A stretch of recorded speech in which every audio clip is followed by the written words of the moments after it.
new Boeing 737 flying 126 people on a short hop from London to Northern Ireland. It's one of the safest planes in the sky. Suddenly, a series of explosive noises and severe vibrations rock the plane.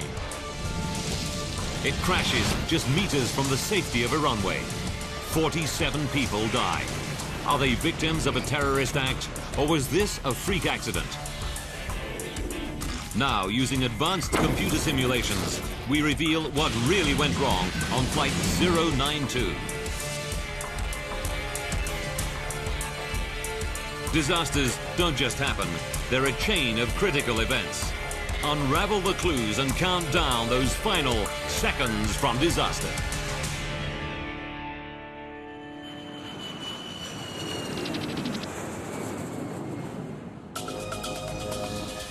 Europe, England, London Heathrow, the world's busiest international airport. January 8th, 1989. It's a Sunday evening, and many passengers are headed home after the Christmas and New Year holidays. The airport is packed. In Terminal 1, passengers check in for British Midland Flight 092 to Belfast, Northern Ireland. It's a regular hour-long commuter shuttle. Security is tight. It's the height of the IRA's terrorist campaign against British targets. The IRA has killed 416 civilians in nearly 20 years of violence. Healthcare worker Gareth Jones started a new job in Belfast 3 weeks ago. I'll ask you one or two security questions, if I may, sir. Security checks are a way of life. If you lived in Northern Ireland at the time, you got quite used to security. It was a period when there was heightened security there. You look after yourselves, right? You look after Mother, too. Bye. Bye. The IRA isn't the only reason for Heathrow's high security. Lockerbie, Scotland.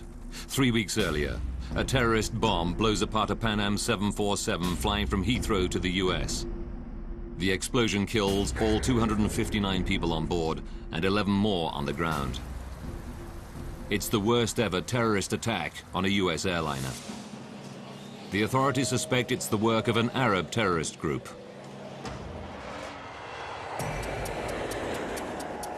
We'll do the before start checklist down the line then, please. Today, the passengers on Flight 092 are in the hands of 43-year-old Captain Kevin Hunt.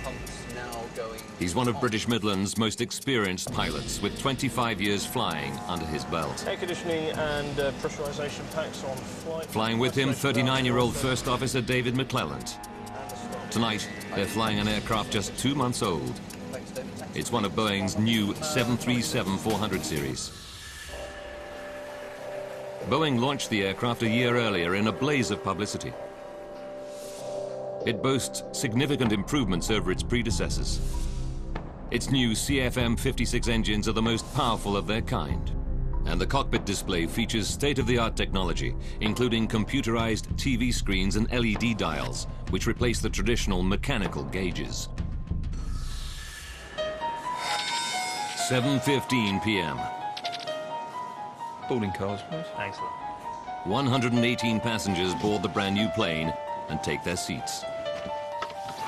Brakes released and you are clear to push. We'd like to start engines 2 and 1 on push. Captain Hunt starts up the 2 engines. The 400 series aircraft is still new to him. He's clocked just 23 hours. Check, do that. First Officer McClelland has 53 hours. All pressure's rising. Seatbelts on there, sir? To adjust the seatbelt, lift the buckle and pull the strap. In the main cabin, Gareth Jones has a window seat over the wing in an emergency exit row. Excuse me, sir. Hi there. A flight attendant asks Gareth to read the safety card so that he knows how to open the overwing exit door. Normally, it was pretty blasé about it, but it was pleasantly done, and it would have been ill-mannered not to. Air traffic control clears Flight 092 for takeoff. And 092 is clear for takeoff, 27 right, surface winds 270 degrees. Weather conditions are perfect. Roger, clearly medium takeoff runway 27 right, rolling. Happy to go? Let's go. First Officer McClelland throttles the engines up.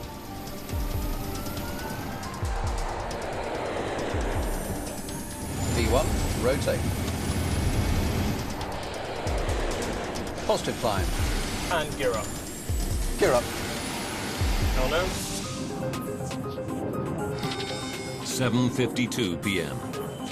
British Midland Flight 092 is airborne and on its way to Belfast. 92, roger. Maintain 6,000 feet with airspeed. Okay, 6,000 feet. Check.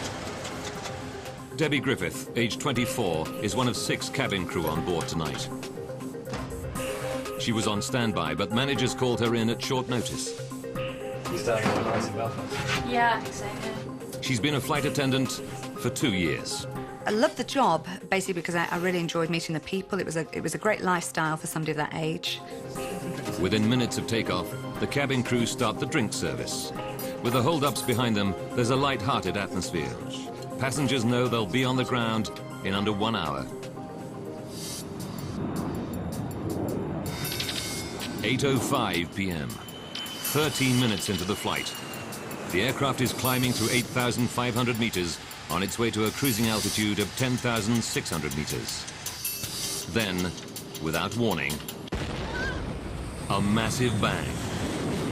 The aircraft starts to vibrate violently. A routine flight turns into every air traveler's worst nightmare. Up on the flight deck, Captain Hunt and First Officer David McClelland feel the vibration. That's really strange. What's going on? Much worse, they smell smoke. I have it. What's going on? We've got a fire coming through. Tell ATC we need to start at this end. Smoke can only get into the cabin via the air conditioning ducts. And since the aircon is jet-powered on the 737, they deduce it's engine trouble. Which one? Which one? And it sounds serious. 20-year-old student Kieran Dynan is sitting over the wing close to the engine. All he can hear is a loud clattering sound. There was a very definite grinding noise. It sounded like pebbles going around in a washing machine. Just back from the cockpit, in row 1, are business partners Nick Stevenson and Chris Thompson. They're on their way home to Belfast. They feel the vibration. It's so intense, they fear the aircraft is breaking up. It sounded to me as though there was somebody outside with a sledgehammer trying to get into the aircraft, trying to beat their way through the fuselage. At that point, you simply stopped, froze. Flight attendant Debbie Griffiths immediately thinks of the Lockerbie disaster. This instant sort of terror, if you like, and my first thought was, is there a bomb?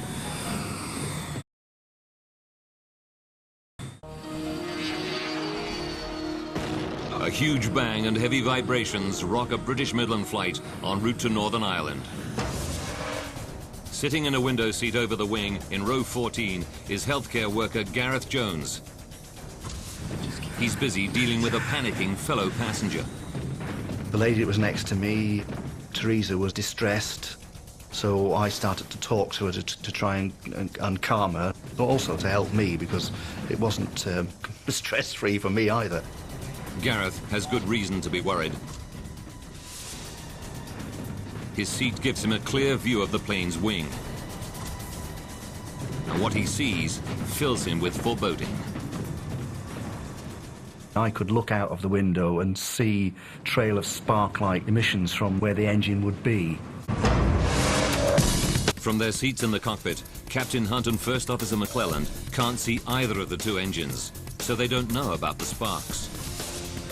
Like all pilots, they must rely on their cockpit instrument display to diagnose the problem. Gear control. I have it. The new display on the 400 Series 737 is unfamiliar to them, but it's state-of-the-art technology. Hunt and McClelland scan the screens and LED instruments. They diagnose an engine problem and shut down the faulty engine. Throttling back.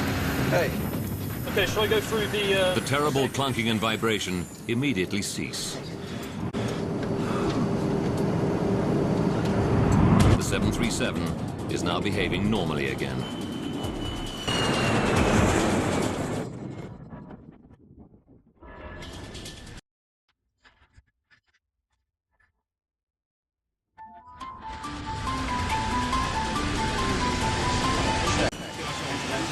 approaching 1,000 to level. But safety rules call for the crew to land the plane as soon as possible. Let's get a turn going for East Midlands. Hunt is in luck.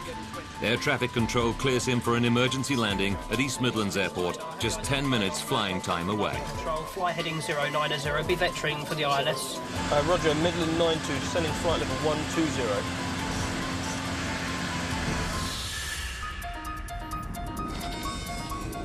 (8:10 p.m.) Ladies and gentlemen, this is Captain Kevin Hunt.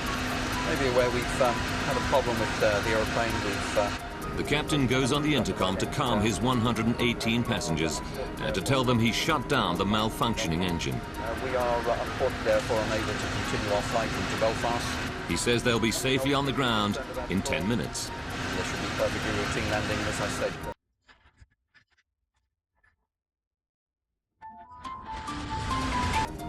Gareth Jones is relieved to see that the problem engine has stopped throwing out sparks. He's convinced the captain now has everything under control.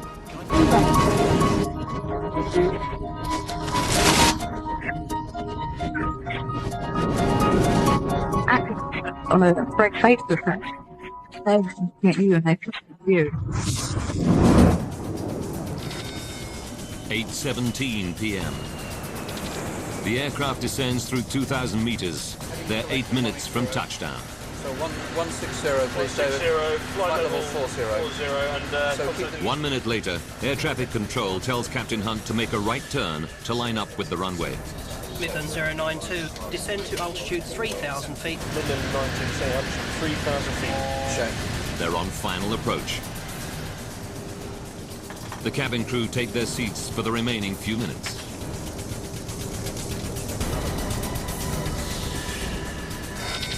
(8:20 p.m.)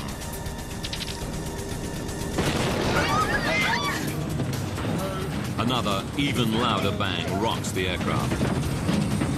The passengers realize that the noise must come from the plane's last remaining engine. The whole plane shook. It was like something touched the plane and stopped it in midair. And at that point, frankly, my blood just went cold. Now there are more vibrations, worse than ever. The vibration was incredible. It was almost impossible for me to focus on Chris, who was sitting in the seat beside me. And I remember thinking, if this keeps vibrating like this, the aircraft is going to fall apart. I can remember being absolutely terrified, not really knowing what was going on. Gear down. Gear down. And flight 15. Air traffic control clears Captain Hunt to descend to 600 meters. Final approach speed. They must get the plane down and fast before their last engine fails altogether. Thrust is going. Tell them we've got a problem with the other engine. Then, everything goes silent.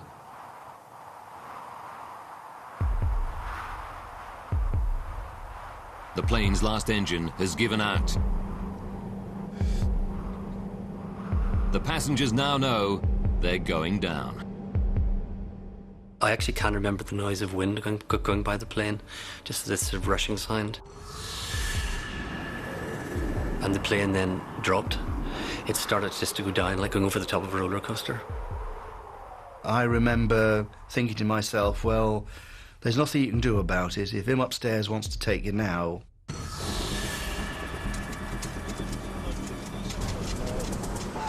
Captain Hunt has lost both engines. With no forward thrust, the plane is now fighting a losing battle with gravity. 66210 knots. Hunt orders the first officer to try to restore power. Start the other one. McClelland begins the reignition sequence, but they're losing height rapidly. Now the left engine catches fire. Fire. Shall I do the fire drill? No, just let the other one go. She's not going. The 737 is dropping out of the sky. Captain Hunt's control column starts to shake violently.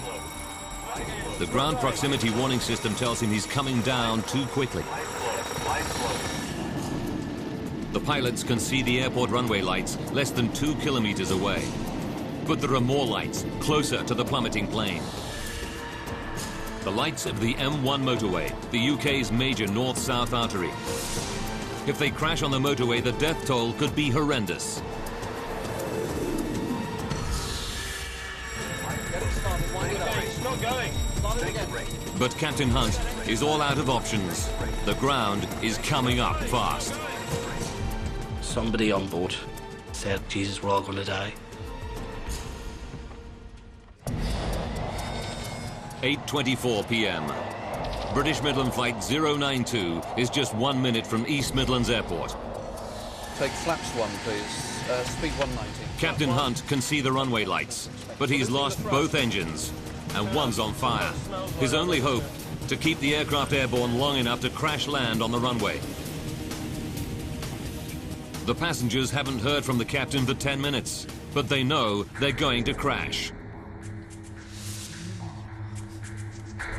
Stupid thoughts go through your head, like who's going to cut the grass. Part of your brain is saying, this plane's crashing, and part of it was saying, it can't be, because it doesn't happen.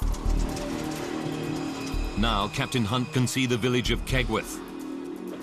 Desperate to avoid crashing into it, he raises the nose to stretch the glide. The 737 passes over the village at an altitude of just 60 meters. Where I noticed what I think was a church spire, which actually went by the window. And I sort of thought, a church spire going past the window, I'm in a plane. But beyond Kegworth lies the M1 motorway.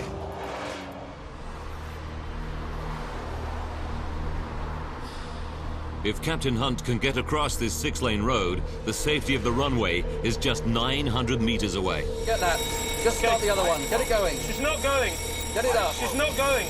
Light flow. But he can't keep the plane airborne any longer. He makes a final announcement to the terrified passengers. She's not going, Kevin. Prepare for crash landing. Prepare for crash landing. And he said, brace, brace, brace, prepare for crash landing. And the tone of his voice said it all. I can remember going into the brace position and just thinking, this is it. Just before the plane hit the ground, I remember thinking, nobody survives a plane crash. I wonder, will I?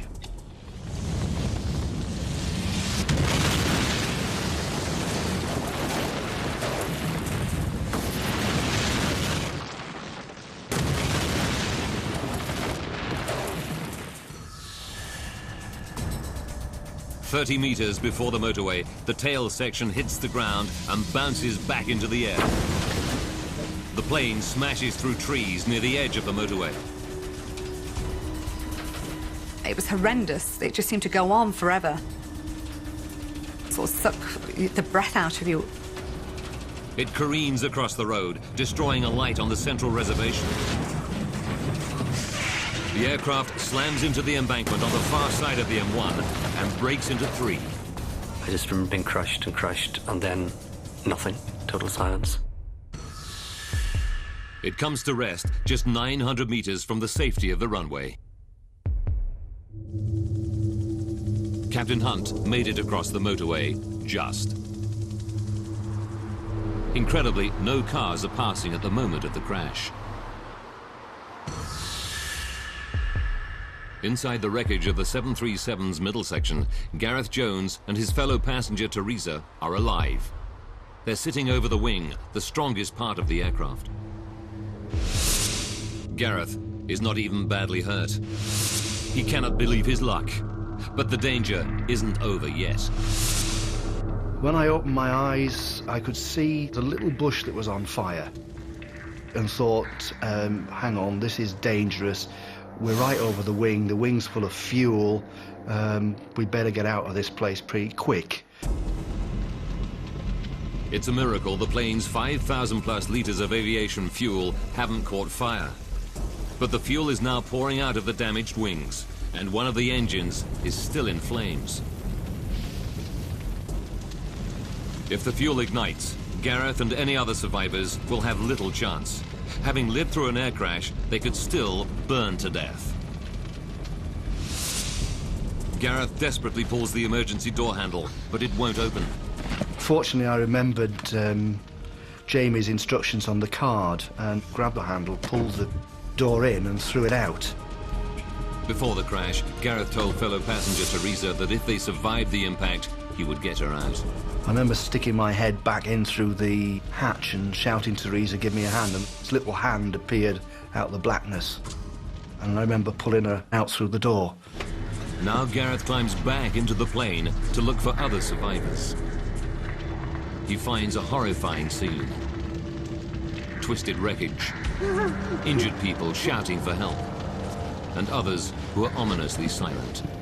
There were people clearly struggling to get out and others that were not moving, and you knew what had happened to those that were not moving.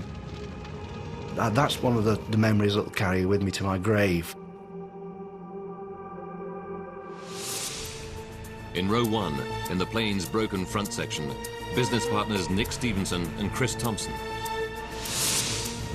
Chris is unconscious and severely injured, but Nick is one of the luckier ones. He comes round quickly. The first thing I thought is, I'm alive. The second thing I thought is, there's going to be a fire, get out.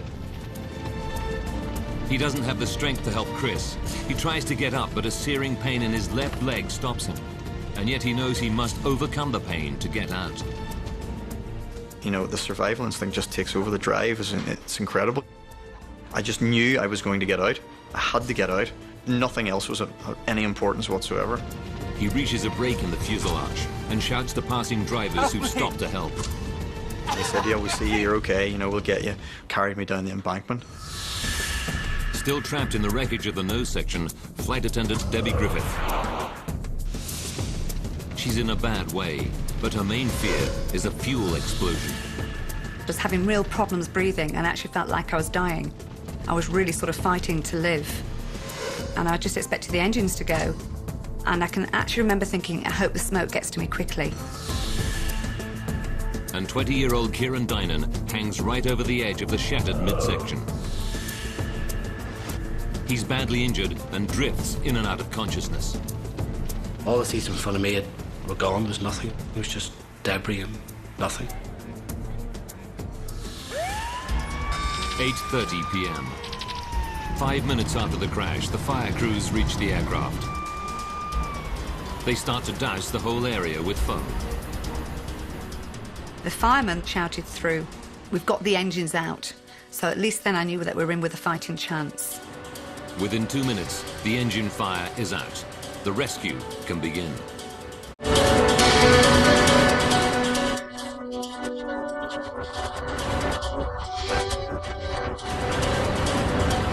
What you always remember is what I call the chain of humanity, if you like. People have their arms crossed and the rich fall down. Now firefighters scour the plane for survivors. They have the grim task of checking which passengers are dead and which still have a spark of life. Hey mate, you alright? Alright mate? I literally just woke up as he shone the torchlight in my eyes and he said, quick, this one's safe. And then I blacked out again. Kieran is pulled out of the plane and rushed to hospital.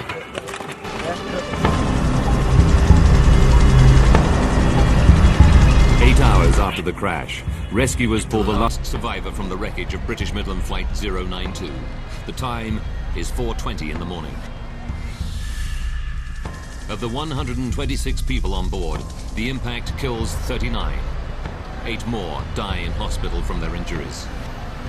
Among the survivors, the 2 pilots, David McClelland and Captain Hunt. Both are seriously injured by the impact. Captain Hunt is paralyzed. The survivors have been describing what happened and praising the skill of the plane's pilots.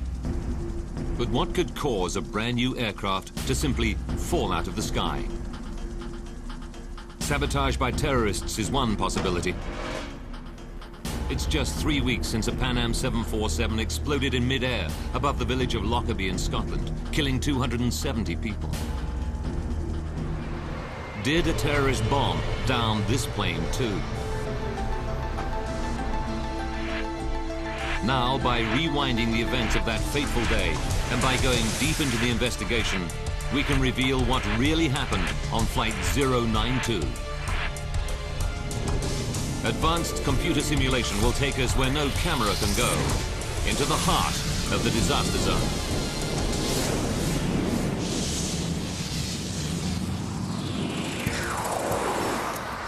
Eddie Trimble is the chief investigator from the UK's Air Accident Investigation Branch. He's worked on all the major air disasters in the UK over the last 30 years. When news of the Kegworth disaster breaks, Trimble's team of 9 crash investigators is still in Lockerbie, scouring the wreckage of the downed Pan Am plane. Now he fears another terrorist outrage has claimed lives on British soil.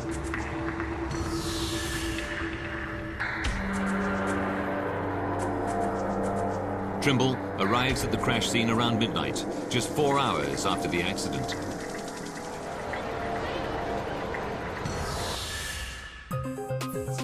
As the hours pass, he finds none of the telltale signs of damage from explosives. The team quickly rule out a terrorist attack as the cause of the crash. This is not another Lockerbie. Investigators now turn to the possibility of mechanical failure. Survivors report a double engine failure.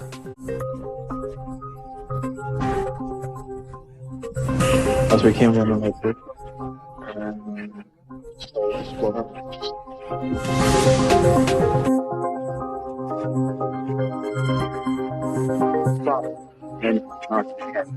there was a figure on the back, and he just said, "Prepare for a crash landing." It seems almost incredible, but the theory soon surfaces in news reports. The experts say the chances of both engines on a brand new airliner failing at the same time are 100 million to 1. But that seems to be what happened last night. Eddie Trimble knows that if both engines failed almost simultaneously, the implications are enormous. There are 18 of the new 737s in service. Could they all be flying with a fatal flaw? The investigators need to find out, and fast. Chief Investigator Eddie Trimble and his team of 9 scour the crash site of British Midland Flight 092. They desperately need clues to explain what could cause both the 737's jet engines to fail. Accounts of the plane's final moments are coming in from eyewitnesses. They report flames in the left-hand engine.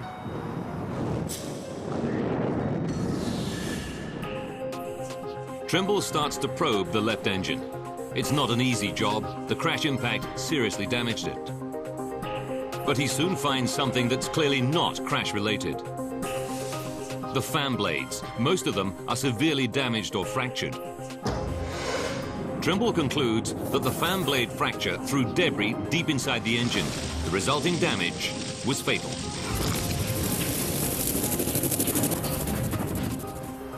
He must send the left engine for further tests to discover what caused a fan blade to fracture in the first place. Now Trimble and his team turn to the right-hand engine, the one the cockpit voice recordings reveal is the first to malfunction. They carry out an inspection of its internal mechanisms. After hours of examination, Trimble reaches a terrible but inescapable conclusion. I thought, gosh, it really does look as though they may have shut down a good engine. Trimble realizes that when the left-hand engine starts to go wrong, the flight crew inexplicably shuts down the perfectly good right-hand engine. Now the whole focus of the investigation shifts. It's not a terrorist bomb or double engine failure that killed 47 people on Flight 092. So, flap inhibit. It's a catastrophic human error. This astonishing discovery rocks the aviation world. How could such experienced pilots shut down the wrong engine on a brand new aircraft?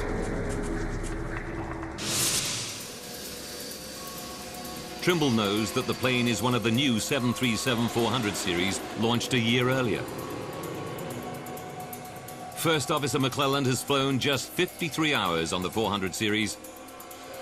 Captain Hunt, even fewer, only 23 hours.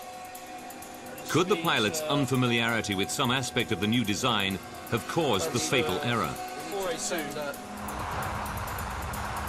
To find out, Trimble must probe every twist and turn of events on Flight 092.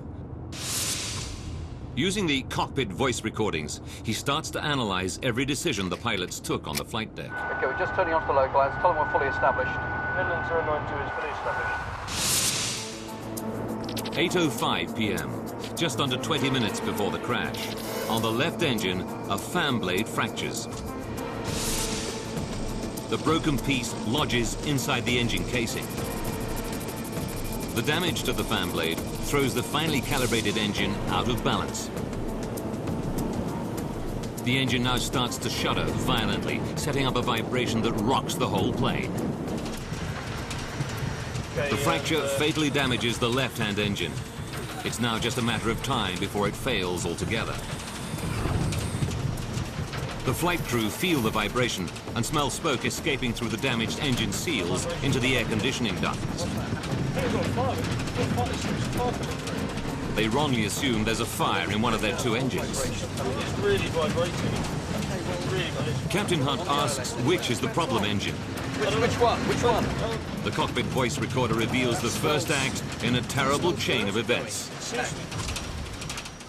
First Officer McClellan starts to say left. It's the left. But then changes his mind. No, it's the right one. Eddie Trimble needs to find out why McClellan hesitates and then gets it wrong. He knows that the pilots can't physically see the engines. They must rely on their instrument display to diagnose the problem.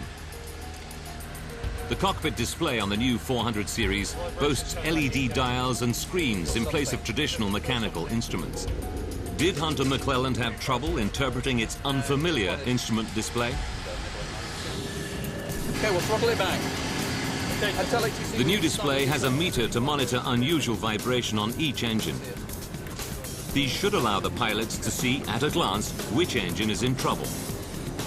The meters have always been a feature of the 737 cockpit display, but on the 400 series they look very different. On the new 737, the engine vibration meter has an LED needle. It swings around the outside of the dial instead of the inside as in earlier versions. And it's only the size of a 20-pence piece. Trimble learns that Hunt and McClellan went on a one-day course to learn about the new 400 series. But he finds that neither of them received any simulator training on the Engine Instrument System, or EIS. Neither pilot had had the opportunity to fly a simulator and learn how to interpret the EIS, whether in normal operation or, very importantly, during abnormal operation.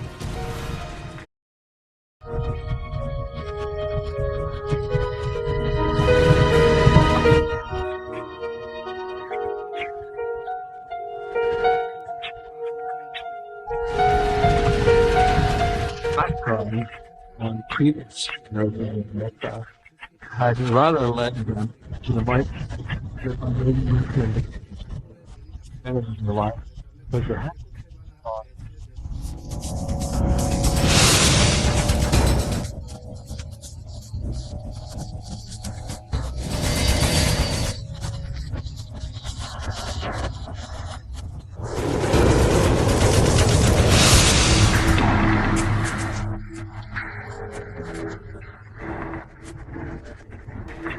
The crew's unfamiliarity with the new plane means they lose their first opportunity to diagnose the problem correctly. But it's still a mystery why they reached the conclusion that it's the right-hand engine that's malfunctioning. The cockpit voice recordings give Trimble another clue. Can you smell that? What is it? It's definitely something. You smell something? When the pilots smell smoke from the damaged engine, they know the only way it can reach the cockpit is via the air conditioning system. Can you smell that? There's a fire coming through.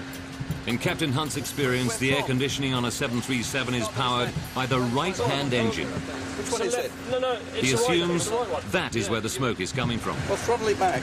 Throttle it back. But Boeing has made another change to the latest 737. On the new planes, the air conditioning is powered not just by the right engine, but also by the left-hand engine. 8:07 p.m. Misled by the smoke, the pilots miss their second chance to diagnose the left-hand engine as the problem. We need to shut it down. Now, First Officer McClellan throttles back and shuts down the perfectly functioning right-hand engine. everything seems to return to normal. The heavy vibration and banging has stopped. Ladies and gentlemen, this is Captain Hunt. As you've been aware in the cabin, we've had some smoke. And that's, a relieved Captain Hunt even goes on the intercom to tell passengers what he's done. Had to shut the right engine down as a result. We can't be... But Hunt's mention of the right engine confuses many passengers. Student Kieran Dynan recalls seeing sparks and flames coming out of the engine on the left-hand side of the plane. I thought it was strange. Why is he turned off the good engine when it's so obvious this engine is the one on fire? But Captain Hunt and the first officer cannot physically see either of the two engines from the flight deck. Someone from the passenger cabin would have to tell him which engine is in trouble. Investigators want to know why Kieran Dynan and other worried passengers don't raise the alarm. I remember thinking, he still must know what he's doing because he's the professional.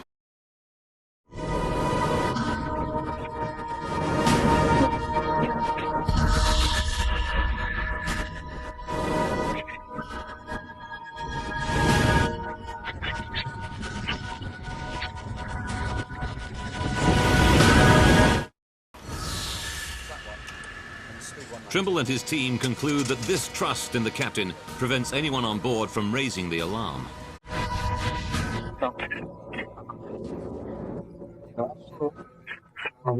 Cabin crew. The pilots in the flight know everything.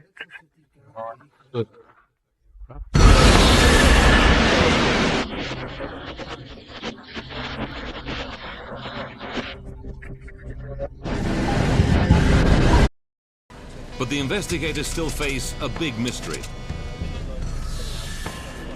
Why does the aircraft seem to return to normal function after the pilots turn off the wrong engine? To solve this mystery, Eddie Trimble and his engineering specialists delve deep into the workings of the 737's jet engines.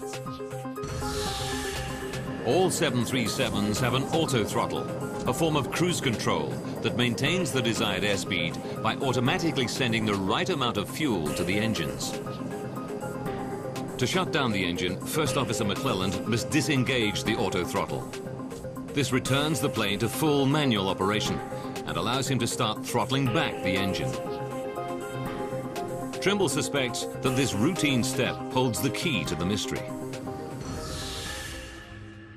He turns to the plane's black box to try to find out exactly what's going on inside the computer-controlled engines at the critical moment. What Trimble discovers about the behavior of the auto throttle explains why the plane appears to fly normally on a badly damaged engine. It's a major breakthrough. The investigation team can now unravel exactly what happened aboard Flight 092 in the final fateful seconds from disaster.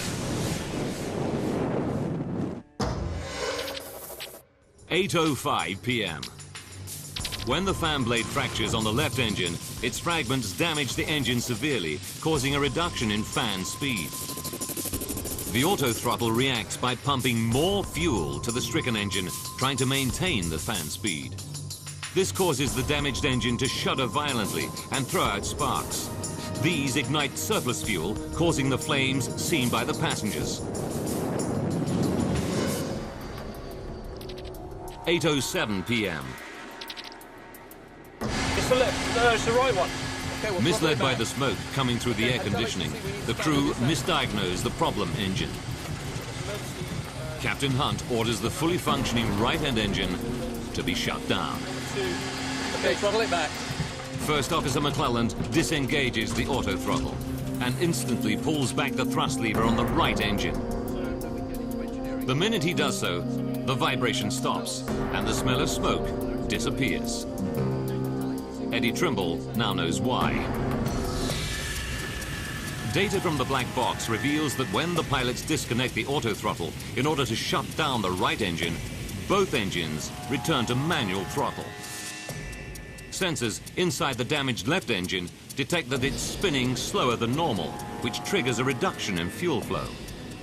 With the fuel flow now at a level the engine can handle, the vibration and flames disappear. Now the left engine appears to be functioning normally, when in fact it's fatally damaged. The crew naturally think they've shut down the correct engine. What they don't realize is that it is disconnecting the auto throttle that solves the problem, not, as they believe, closing down the right-hand engine. That particular effect of the auto throttle was the clincher which caused both pilots to believe that in retarding the right engine, they had identified the engine which was malfunctioning. It's a revelation to the investigators that the behavior of the 737's auto throttle might mislead pilots during an engine malfunction. And investigators are about to discover how a last terrible twist of fate snatches away the final chance to save Flight 092. You're going to be closing the localizer from the right. Eddie Trimble has one piece of the puzzle still to fit. Why did the flight crew not notice that they'd shut down the wrong engine in the 20 minutes they had between the initial crisis and crashing? Trawling through every nuance in the cockpit voice recordings, Trimble finds a poignant moment. 12 minutes and 15 seconds to disaster. The plane seems to be back to normal, but Captain Hunt's training tells him that after an in-flight crisis, it's essential to review all decisions to make sure no mistakes were made. What did we actually get? We got vibration. But just as he starts his review, air traffic control interrupts him. The surface wind is indicating westerly at 5 knots. They clear Captain Hunt to descend to 1,200 meters for landing in 12 minutes' time. He does not resume the review of events with his first officer. Had he continued, he may have spotted his error. But tragically, the crew missed their last chance to prevent the crash. 4 minutes and 40 seconds to go. We can arm approach now. Check, we'll take flaps 1, please. Speed 190. The pilots increase throttle to the left engine to control their descent. What they don't realize is this act will deal the engine its fatal blow. Increasing the fan speed throws more debris from the fractured fan blade deep into the engine. Thrust is going. Losing the thrust. Okay. Tell them we've got a problem. It's now tearing itself apart, and the runway is still 21 kilometers away. 1 minute to go. The engine loses all power. It now catches fire. Got a fire in the #1 engine. No, forget that. Just start the other one. Get it going. Captain Hunt has run out of time. He's lost both engines. In desperation, he tries to restart the right-hand engine with a windmill start, using the plane's speed to spin up the engine blades. She's not going. Get it up. She's not going. Light slow. She's not going, Kevin. But it's too late. Their airspeed is too low. Hunt pulls the nose up to stretch the glide. He keeps the aircraft in the air long enough to clear the village of Kegworth. But Captain Hunt knows it's all over. 10 seconds from impact. Captain Hunt makes his final announcement. It's not going, Kevin. Prepare for crash landing. Prepare for crash landing.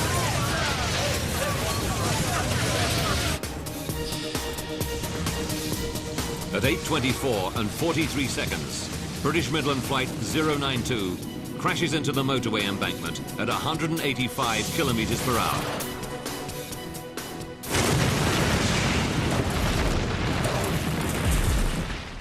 Midland 092, this is East Midlands radar, do you read? Midland 092, this is East Midlands radar, do you read? Midland 092, East Midlands, do you read? The plane comes to a stop just 900 meters from the airport runway. But 5 months after the crash, there's a final twist in the tale. A shocking discovery that grounds more than 30 of Boeing's brand new 737-400 aircraft worldwide. June 1989. 5 months after the Kegworth crash, 2 more Boeing 737-400 series aircraft suffer identical fan blade fractures in flight. In both cases, the pilots read the signs correctly and land safely. The Civil Aviation Authority has tonight grounded all Britain's Boeing 737-400 aircraft. Aviation authorities around the world ground all planes with the same type of engine for urgent inspection. CFM, the engine's manufacturer, discovers a design fault in the fan blades. Running at maximum power above 7,600 meters, the low air density sets off a previously undetected vibration in the blades. The resulting stress can lead to fractures. It emerges that the engine was never tested in flight. The 737-400 aircraft and its engines are an upgrade of the 300 series. The engine was only bench tested in a laboratory. A flight test was not mandatory. If it had been, the potentially catastrophic vibration effects on the blades might have been detected. The engine manufacturer has to redesign the engine and refit 99 400 series aircraft.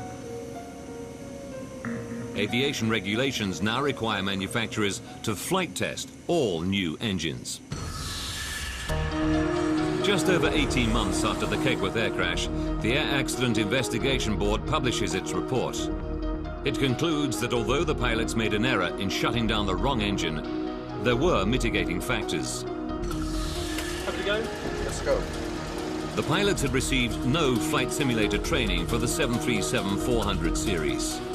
89. That meant the first time they faced an emergency, it was for real. Rotate. The vibration meters weren't prominent enough. And if a member of the cabin crew had alerted the captain to the flames coming from the left engine, which he couldn't see from the cockpit, the crash could have been averted. But for the survivors, the flight crew are heroes. It was just very, very sad that it was so close to have made it. And, you know, to have those 2 pilots put at such risk and to have worked so hard to have got so close, it's upsetting. The lessons learned from the Kegworth crash have had a wider impact on aviation safety. Boeing redesigned cockpit displays for new aircraft, making them easier to interpret. Simulator training is now mandatory if the design of an aircraft changes substantially. And airline training around the world now emphasizes and encourages full communication between cabin and flight crews, particularly during an in-flight emergency.